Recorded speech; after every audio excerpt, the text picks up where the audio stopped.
I do wonder where you've all come. Is it out of curiosity?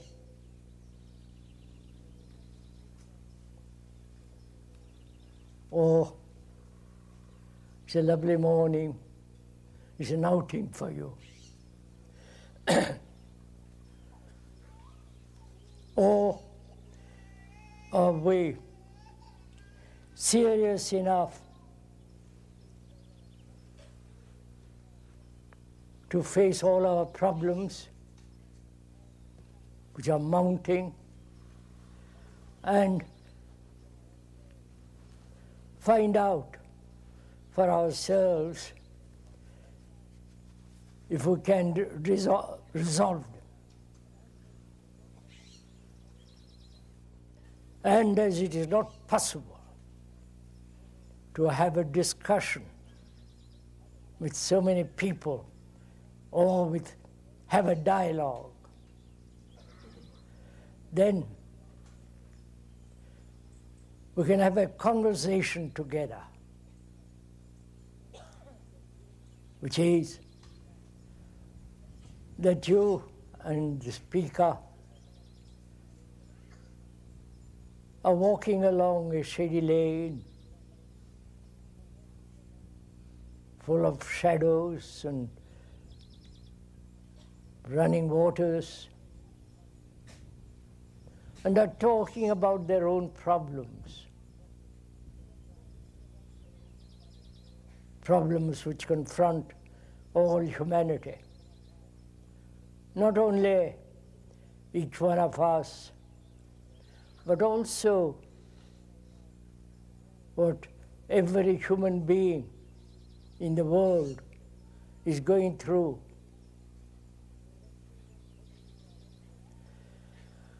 And as we were pointing out yesterday, we have assumed our consciousness as something being separate, personal, individual. But as one observes deeply, this consciousness, which is the common ground of all humanity, the common suffering, pain, anxiety, loneliness, and great uncertainty, and the everlasting search for security, is the problem of every human being in the world. It's not yours particular problem, it's the problem which is the issue of all human beings, whether they be Christian, Muslim, Hindu or Buddhist. So we are talking over together amicably, in a friendly spirit, the issues of our life. And as this is the last talk, we cannot go over all the things we have had conversation about during the last 5 talks. But we can summarize the whole thing.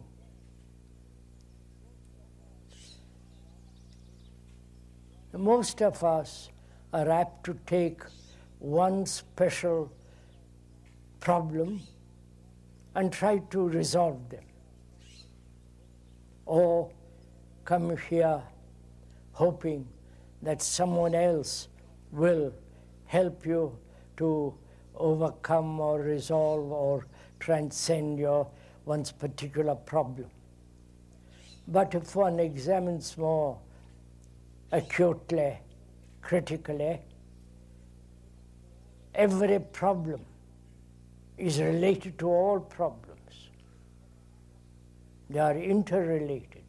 They cannot possibly be separated, and having separated them, try to resolve them individually or separatively. We talked about various things during the last 5 talks. Fear, the nature of human beings who have been hurt all their life, psychologically, inwardly, and the consequences of that hurt. We went into that very, very carefully. And also we talked about relationship between human beings, man, woman, the neighbor, whether that neighbor be very, very, very far away. And in that relationship, however intimate, however personal, there is always conflict. There's always a certain sense of uneasiness, fear, domination, possessiveness, attachment. All these breed naturally a struggle between two human beings.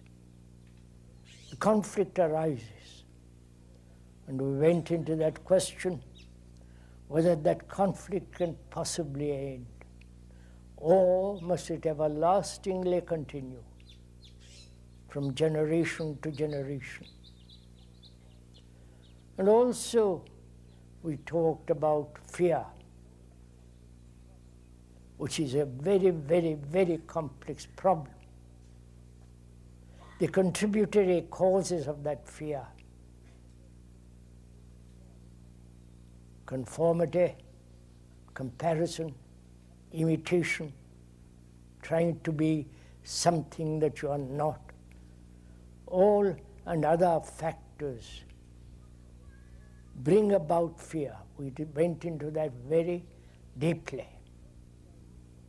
And also, we talked about the continuation and the demand for pleasure, whether it is the religious pleasure or ordinary pleasure of life, sexual,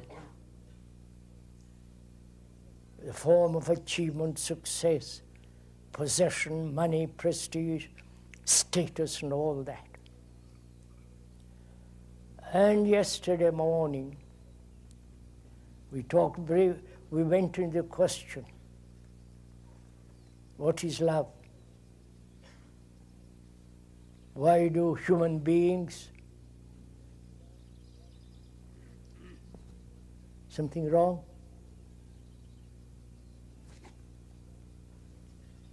What's that? Remove this? The left shoulder sweater is Oh, on. right shoulder.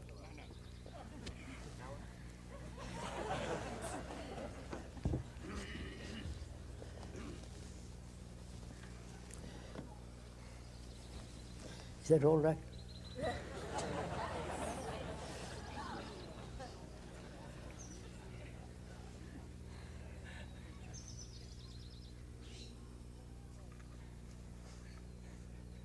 We talked about yesterday morning why human beings have destroyed that one perfume, the absolute necessity in life, without which life has no meaning whatsoever. You may have lots of money, enjoy yourself on the sea, go to various churches, follow various gurus, accept various philosophies as the way of your life. But without that quality and that perfume, that passion, which is different from lust, that comes about when there is love. We went into that sufficiently, extensively yesterday morning. And also, we talked about the ending of suffering. why human beings, so highly educated, in one direction so extraordinarily intelligent in the technological world, why human beings who have lived on this marvelous earth millennia upon millennia, why they have not understood or ended suffering. Not only personal suffering, but the suffering of mankind, where there is starvation in Africa and in the East, in India, where poverty is destructive, degrading, and other economic problems which separate mankind. And we said without nationalism,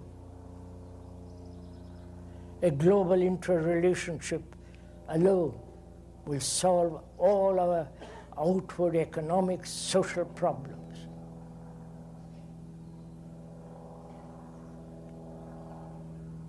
We live on this earth together. It's our earth, not the American earth or the Russian earth or the Hindu or the Buddhist or the Islamic world. It's our earth. But we have divided it as nationally as the American, Russian, Chinese, Japanese, European and Hindu and so on, so on. Where there is division, racial, economic, religious divisions, there must be conflict. There must be wars. And these wars have been going on for millions of years.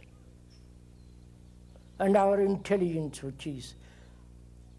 which we give to technological world, we have not applied that intelligence to solve this problem of suffering. And we have the capacity, we have the energy, but apparently we are caught in a mechanistic world. Our culture is becoming more and more mechanical. It's a mechanistic culture, which is not only where the machine becomes all important, but also the culture, which is mechanistic, is to live a life of repetitiveness, to repeat over and over again the same, with the same problems, with the same issues, with the same conflict. And we also talked yesterday, and we shall go into it more deeply this morning, why human beings have become what they are: shadow, superficial,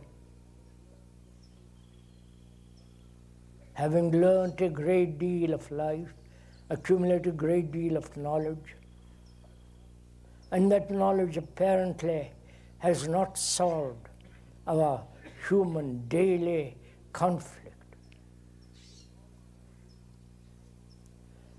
So knowledge may be one of the factors of sorrow, which we talked about yesterday morning.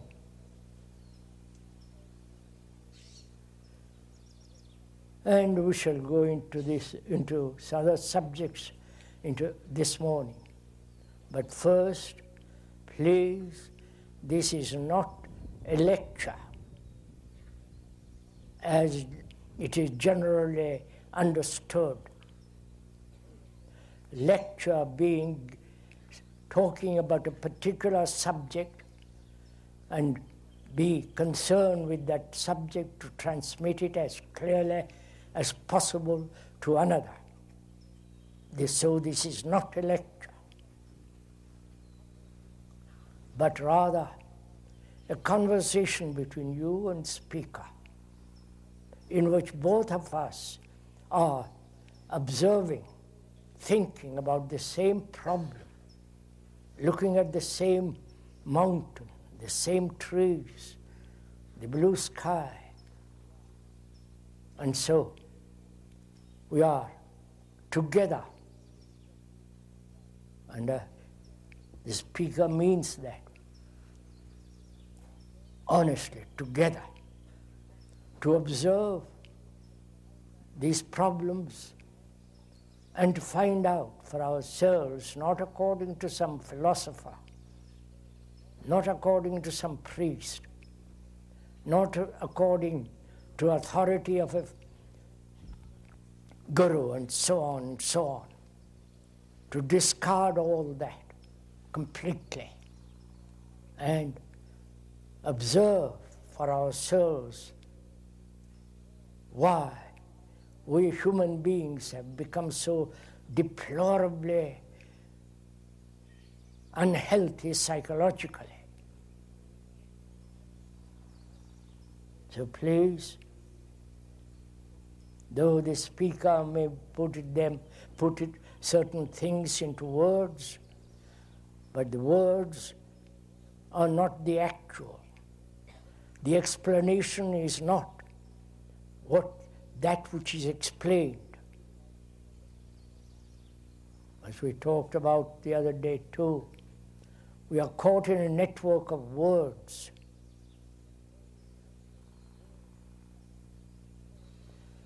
And words become extraordinarily important. The word American has an extraordinary significance to the people who live in this part of the world. Or the word communist, socialist, capitalist, and so on, Baptist and Catholic. So words are not the actuality. The symbol is not the actual. So please, if one may point out most respectfully, what we are explaining, what we are going into, is merely explanation, usage of certain words. But the words, the explanation, are not the real.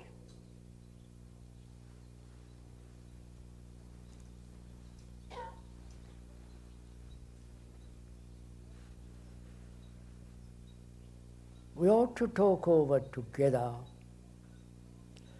what is culture.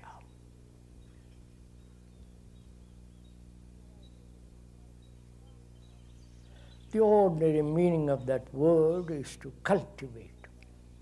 As you cultivate vegetables, a garden, a rose bed. Culture implies not a repetitive, mechanical existence, but to be free from the known and act from that known and from that freedom. That's actually culture. That is, we live always in the known. Please kindly follow all this if you are interested. It's a nice morning, and you may treat this gathering as an entertainment, which would be most unfortunate, as a kind of mental stimulation, a drug. But if you treat this as a form of a stimulation, then you lose the reality of one's own life, of one's own shallowness, one's own emptiness, one's own fears, anxieties, and all the travail of life. So please, as the speaker puts into words, examine that which he says for yourself. Because doubt, skepticism, is a great purifier.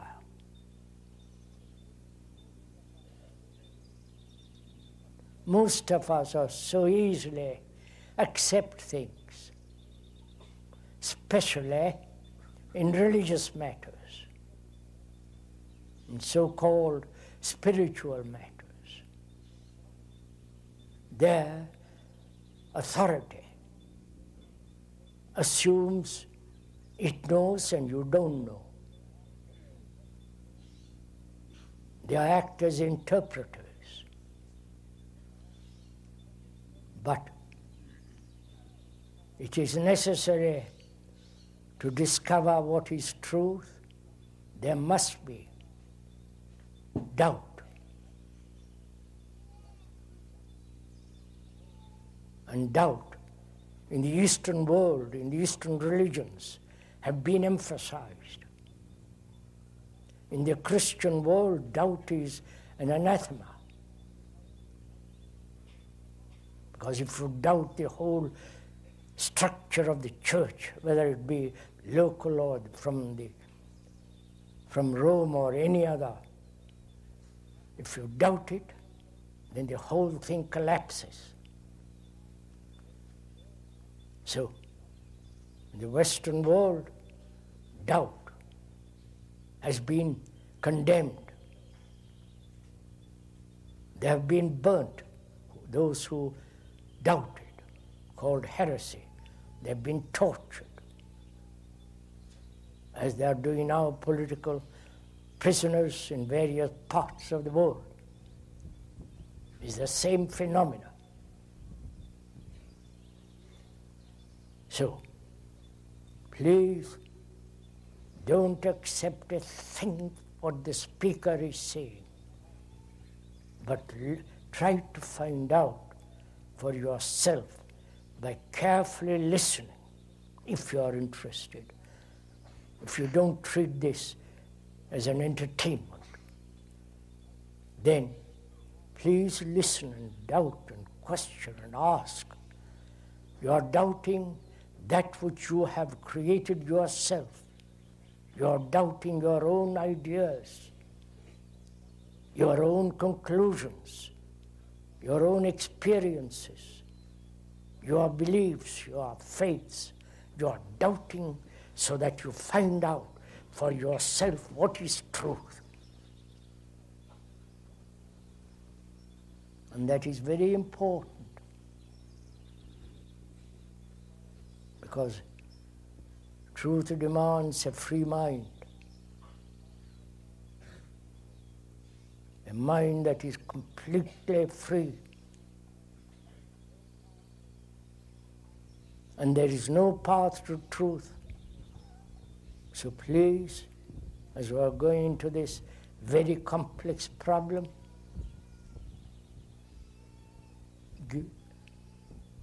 let us listen carefully with certain quality of doubt.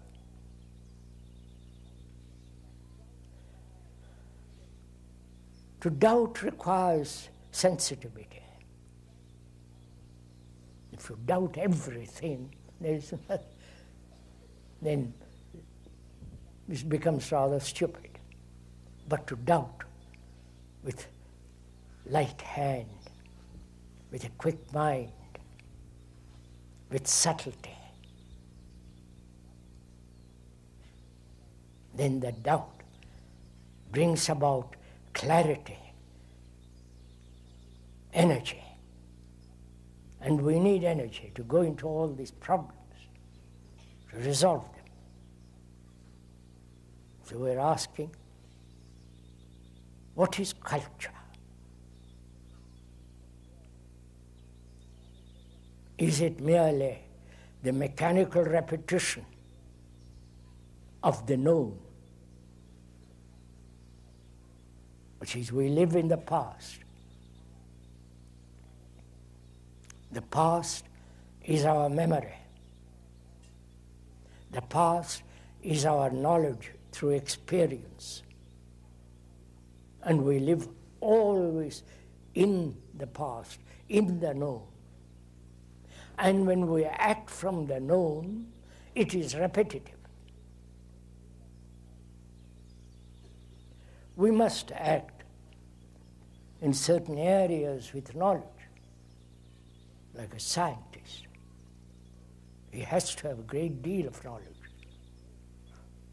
Or a great surgeon must have experience.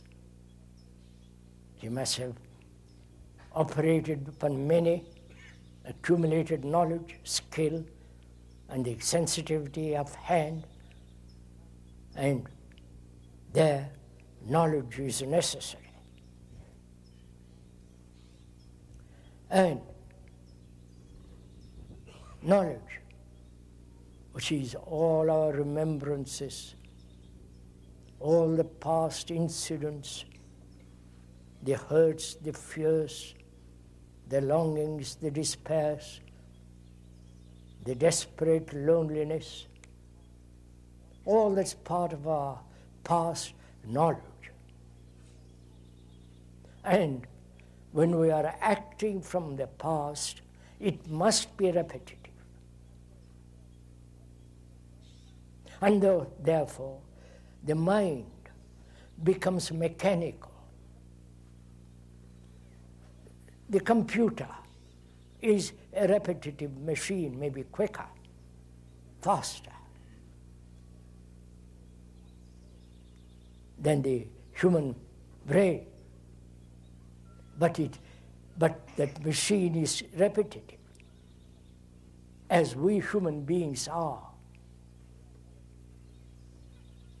And so we are questioning any culture born from the past, from the known, obviously is mechanical, repetitive. And so we are going to find out what is it that brings about a culture which is totally different from the mechanistic culture which we have accepted for thousands of years. Most of our minds, with some rare exceptions, are mediocre. Forgive me if I use that word. One may think one is extraordinarily out of that class. But to think that you are out of that class is also a form of mediocrity. This is not an insult. We are examining together. What is it to be mediocre? The word mediocre comes from Greek Latin, climbing halfway up the mountain.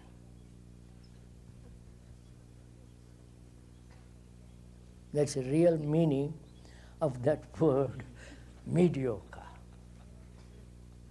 Never climbing all the way up, but being satisfied to climb halfway or 1/3 of the way. That's the meaning of that word, mediocre. And our education, however wide,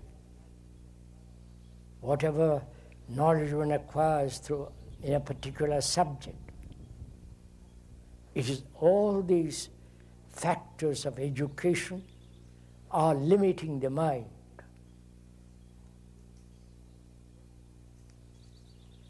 Have you noticed how especially in this country which is spreading this fact all over the rest of the world, how specialists, scientific specialists, the doctors, the surgeons, the philosophers, the psychologists, and so on, they are ruling each one of us. They have the authority to tell you what to do. They are the experts, how to bring up a baby, how to have sexual relationship properly,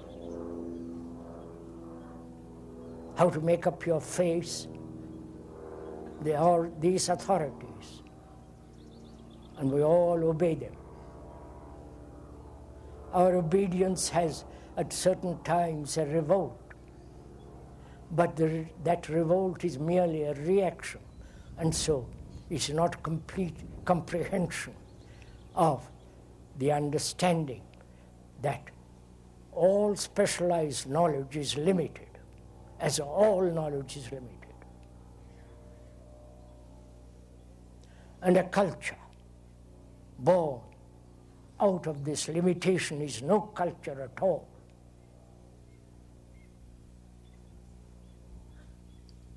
It's no American culture or European culture. They can go back to the Renaissance, to the past history. But deep culture of the mind can only come about through freedom from the known. Can there be such freedom? We're going to talk about it together because only a religion, from a religion, a new culture can only come into being. Religion is not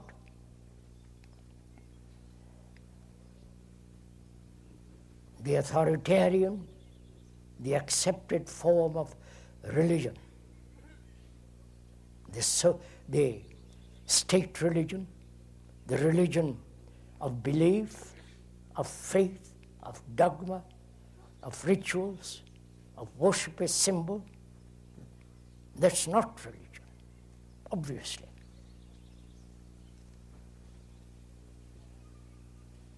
So we're going to inquire into what is religion. Do you understand? It is we inquired into fear, into the nature of that extraordinary thing called love,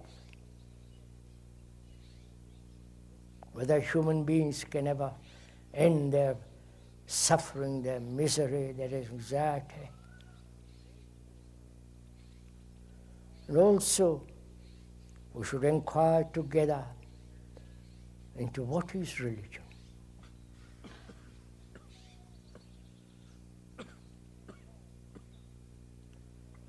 Man worships. There are still those people in the East who worship a tree,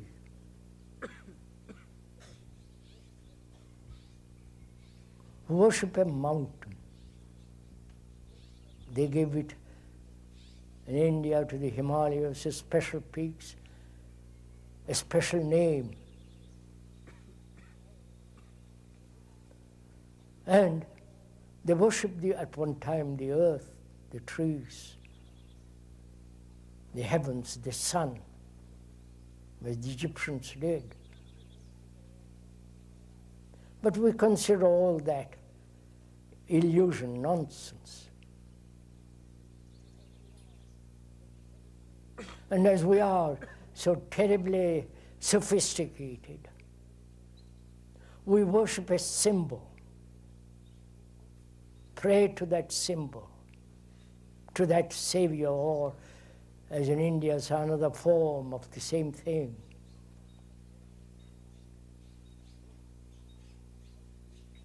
Worship has been part of human life from the ancient of days. You may not worship a tree, but you go to the church or to a temple or a mosque, and there you pray, you worship. There's not much difference between the worship of a tree, which is alone in a marvelous field of green earth, and the symbol that thought has created in the church, in the temple, or in a mosque. There's not much difference between the two, because man suffers, he is in trouble, he doesn't know to whom to turn to. So he invents a comforting God, which is thought, invents a God and then worships that which he has invented. These are facts, whether you like it or not. You invent the whole rituals of Christianity, as in India. They are complicated rituals. And it is the invention of thought. And then thought says that which is divine revelation. I do not know if you have not noticed. In Asia, which includes India, and here, divine revelation plays an extraordinary part.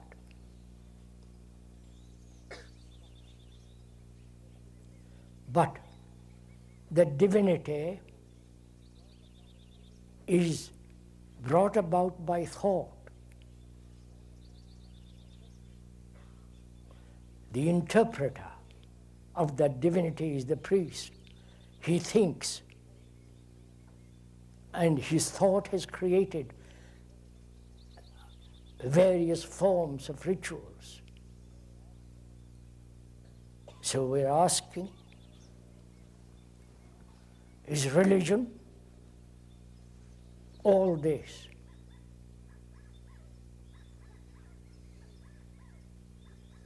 Is religion based upon books, the printed word? Where a religion is based on a book, whether it's a Christian, Hindu, or Muslim, or the Buddhist, then there is dogma. The authority of the book becomes all important. There's bigotry, narrowness of mind. Both the Muslim world and the Christian world are based on book, the Quran and the Bible. In India, fortunately for them, they've got 100 books, 100 gods, no more than that, 300,000 gods. Don't please laugh, this is very serious. It sounds funny. And they're tolerant, which means they put up with anything. False gods, true gods, any kind of illusion, any kind of assertions of any so-called religious man. Here in the West, as the Muslim world, the book plays an extraordinary importance. And therefore, There's those who believe in the book, deeply convinced by every word in that book. They become bigotry, dogmatic, assertive, aggressive, and if they're not semi-civilized, they'll kill. This is happening in the world. So, is religion, the word religion, the etymological meaning of that word is unknown. It arises from certain Latin words, which we will not go into, but it actually means, according to certain dictionaries, the capacity to gather all your energy to discover, to come upon that which is true. That's the root meaning of that word. So we are gathering our energy, all our energy, not a specialized energy, the energy of thought, the energy of emotions, the passionate energy to inquire into what is truth.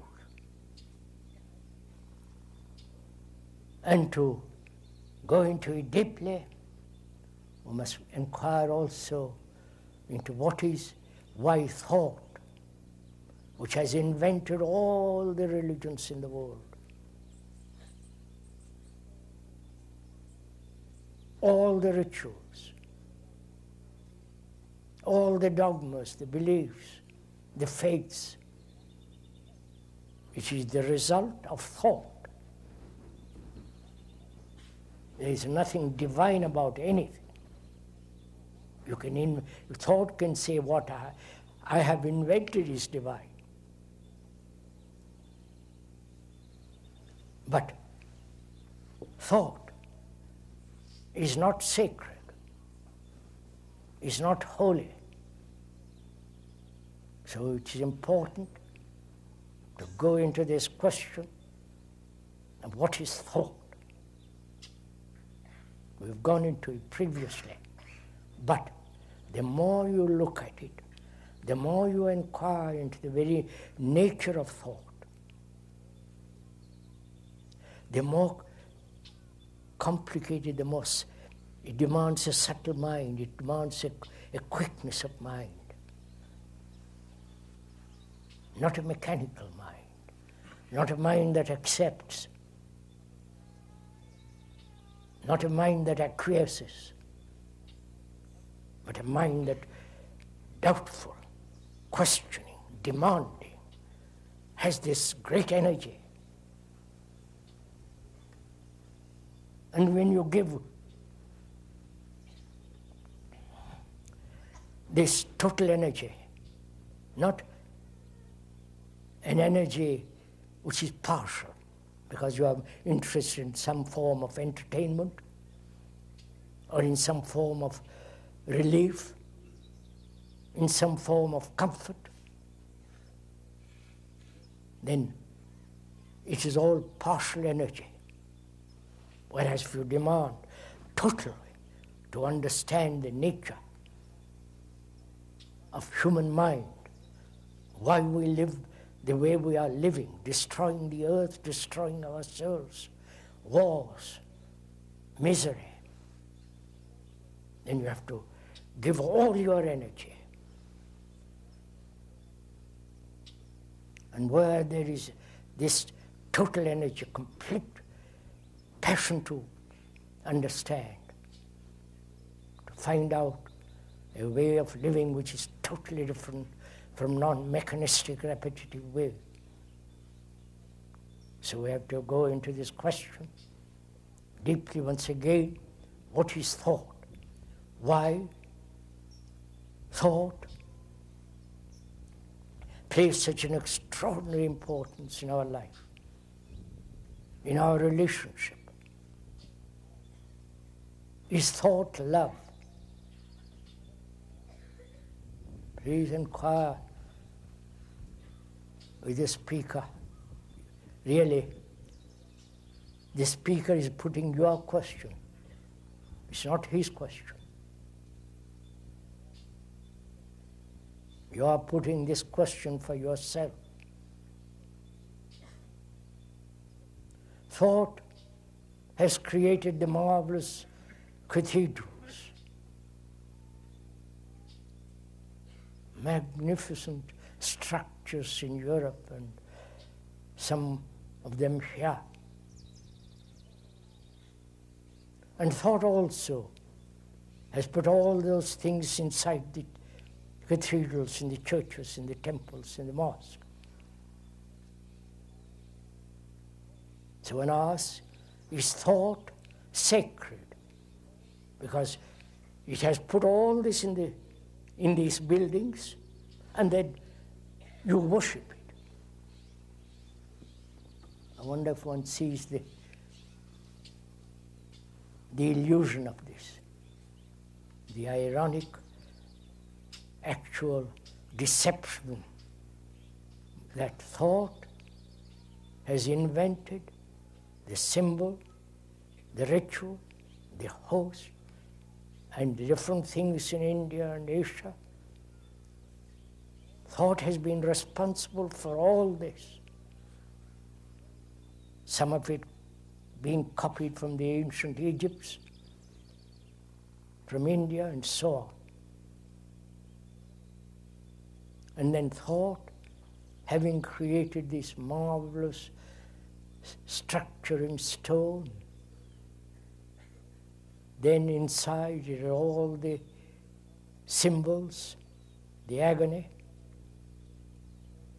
and in the Asiatic world a different symbol. Then thought says you must worship that. So we are asking, is thought sacred in itself? Or it is merely, please listen to it, you may not agree, do not agree, but inquire. Is thought a material process? If it is not sacred, then it is a material process. But thought has invented these heaven and hell, the saviors of the world, according to different religions. Their rituals is all the result of thought.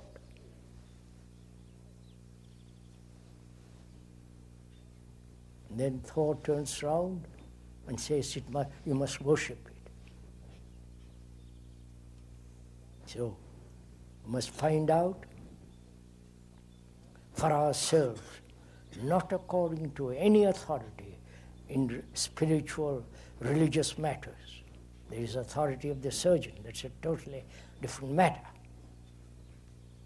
But to discover, to come upon that which is eternal, if there is such thing as eternity, your mind must be free in all spiritual matters, in all psychic matters. That is in the psychological realm, which is you, there must be total freedom to find out. So we are going to inquire together the nature of thought. If you have no thought at all, you live in a state of amnesia, blankness.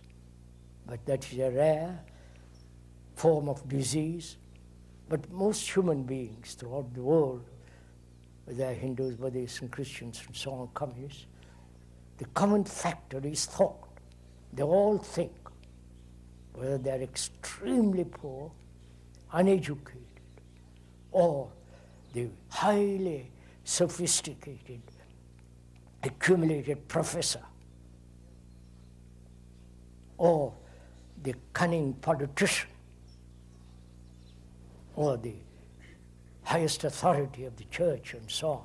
They all think, as each one of us does in our daily life. And that thought dominates our life. So it is very, very important, if one may point out, to understand the whole movement of thought, which has created great poetry, great painting, great sculpture, literature. And thought is necessary to do business, to drive a car and so on.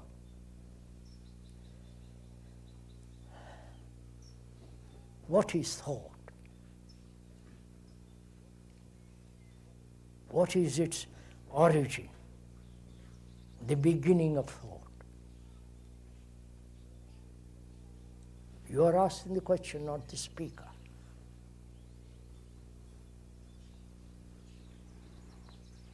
Please apply your own mind's brain to inquire into this question, because thought dominates every action in our life. Thought is the determining factor in relationship.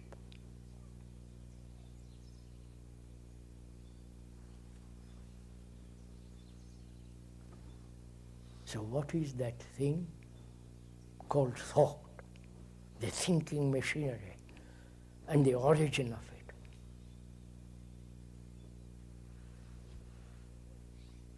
Is not thought born out of memory?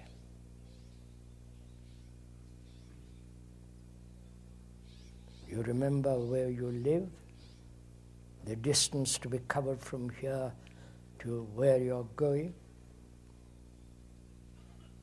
That's knowledge. And that knowledge has been acquired through experience.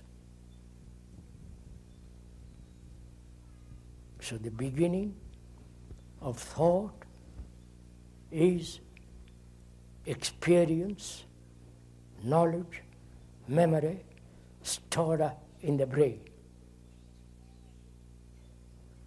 Right? This is a fact, not exotic or absurd illusion.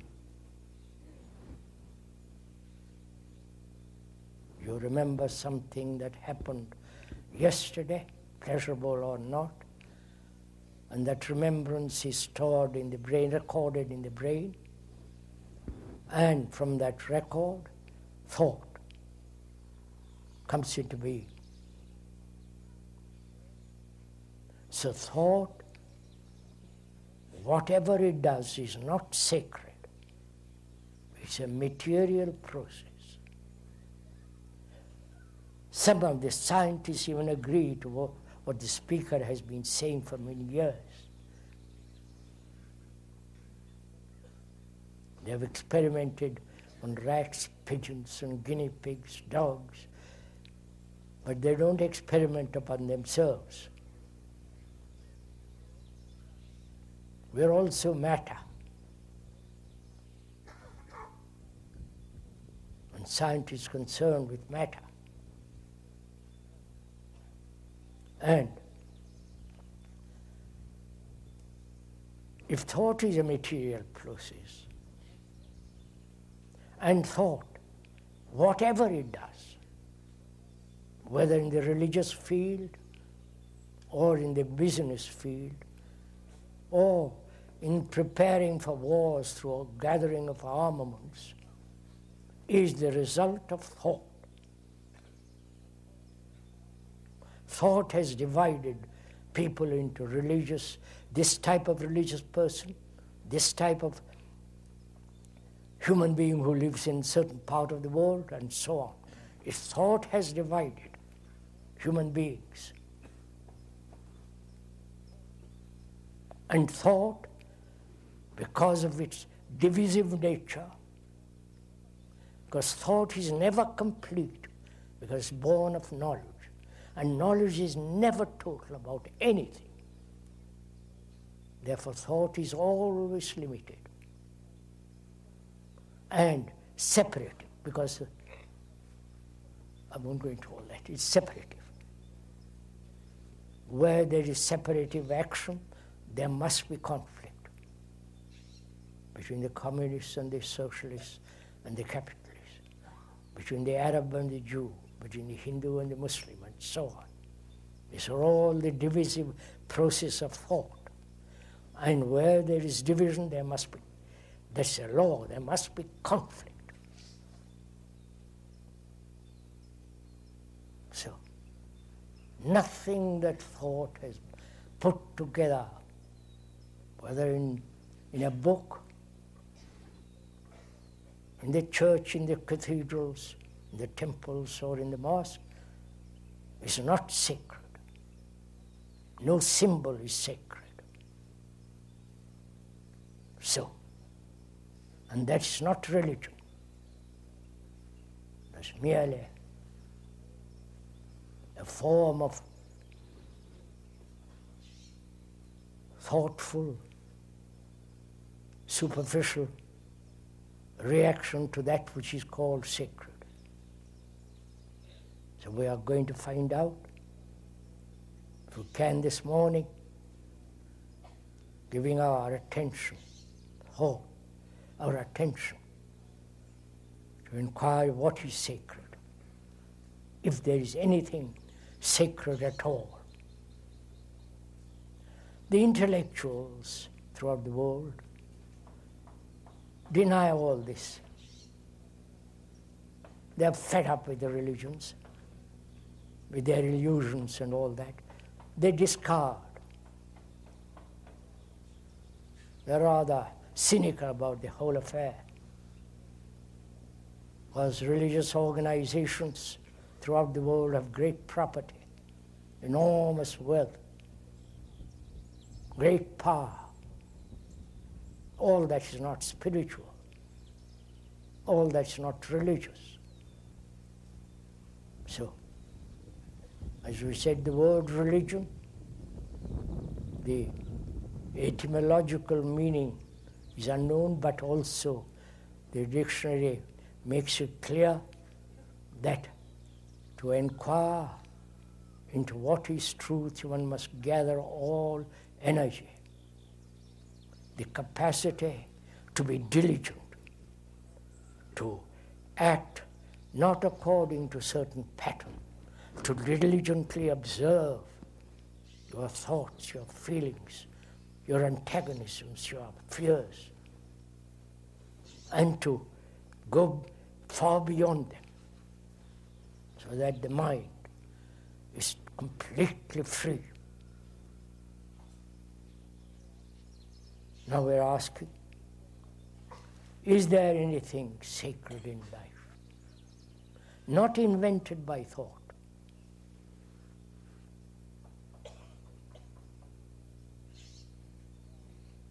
Because man, from time immeasurable, he has always asked this question. Is there something beyond all this confusion, misery, darkness, illusions, beyond the institutions and reforms? Is there something really true, something beyond time, something so immense that thought cannot come to it? Man has inquired all this into this, and only apparently very, very, very, very few people have been free to enter into that world. And the priest from ancient of times comes in between the seeker and that which he's hoping to find. He interprets. He becomes the man who knows or thinks he knows, and is sidetracked, diverted, lost. So if we want to inquire into that which is most holy, which is nameless, timeless. One must obviously belong to no group, no religion, have no belief, no faith, because belief and faith, belief is accepting as true something which does not or may not exist.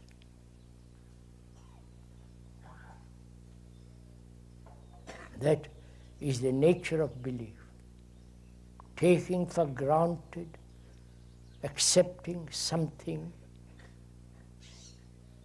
to be true, when your own inquiry, your own vitality, energy has not found out, you believe. Because in belief there is some form of security, comfort. But a man who is seeking merely psychological comfort, such a man will never come upon that which is beyond time. So there must be total freedom. Is that possible? To be free from all our conditioning. Not biological conditioning, that's natural, but the psychological conditioning. The hates, the antagonisms, the pride, all the things that bring about confusion, which is the very nature of the self which is thought.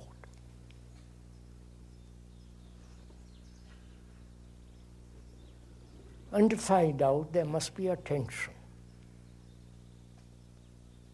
not concentration. The word meditation has been introduced into this world, into the Western world, quite recently by some of those people who have accepted certain norms, certain patterns of meditation. There's the Zen meditation, the Tibetan form of meditation, which is different from the southern form of Buddhist meditation. There's the meditation of the Hindus with their special gurus, who again have their own forms of meditation. Then there is the Christian form, which is contemplation.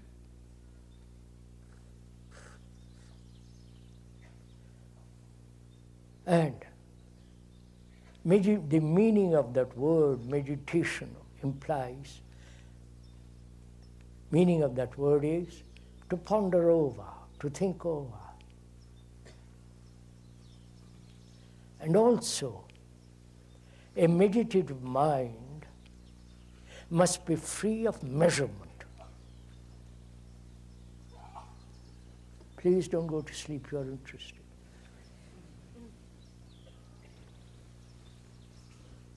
That is, the mind that's in meditation. First of all, we'll go into that a little later, if we have time. So all those people who have brought this word and with their systems, methods, and practices are, again, put together by careful thought. Perhaps one guru or two, or those Asiatic birds, have some kind of experience. Immediately that's translated into some kind of spiritual status, and they have their meditation. And they come here, and you're gullible enough to swallow all that, paying for it. More you pay, the greater the meditation. So we have to inquire into what is meditation? To meditate. It's really important because a mind that's really mechanistic, as thought is, can never come upon that which is totally supreme order, and therefore the complete freedom. Like the universe is in total order. It's only the human mind that is in disorder. And so one has to have an extraordinarily orderly mind, a mind that has understood disorder. We went into that the other day, and is free completely from disorder, which is contradiction, imitation, conformity, and all the rest of it. Such a mind is an attentive mind, completely attentive to whatever it does, to all its actions, in its relationship, and so on and so on. Attention is not concentration. Concentration is restrictive, narrow, limited, whereas attention is limitless. And in that attention, there is that quality of silence, not the silence invented by thought, not the silence that comes about after noise, not the silence of one thought waiting for another thought. There must be that silence which is not put together by desire, by will, by thought. And in that meditation, there is no controller. And this is one of the factors in all the so-called meditative groups and the systems they have invented. There is always effort, control, discipline. Discipline means to learn, not to conform. To learn so that your mind becomes more and more subtle, not based on not learning, is a constant movement. So meditation is freedom from the known, and which is the measure. And in that meditation, there is absolute silence. Then in that silence alone, that which is nameless is.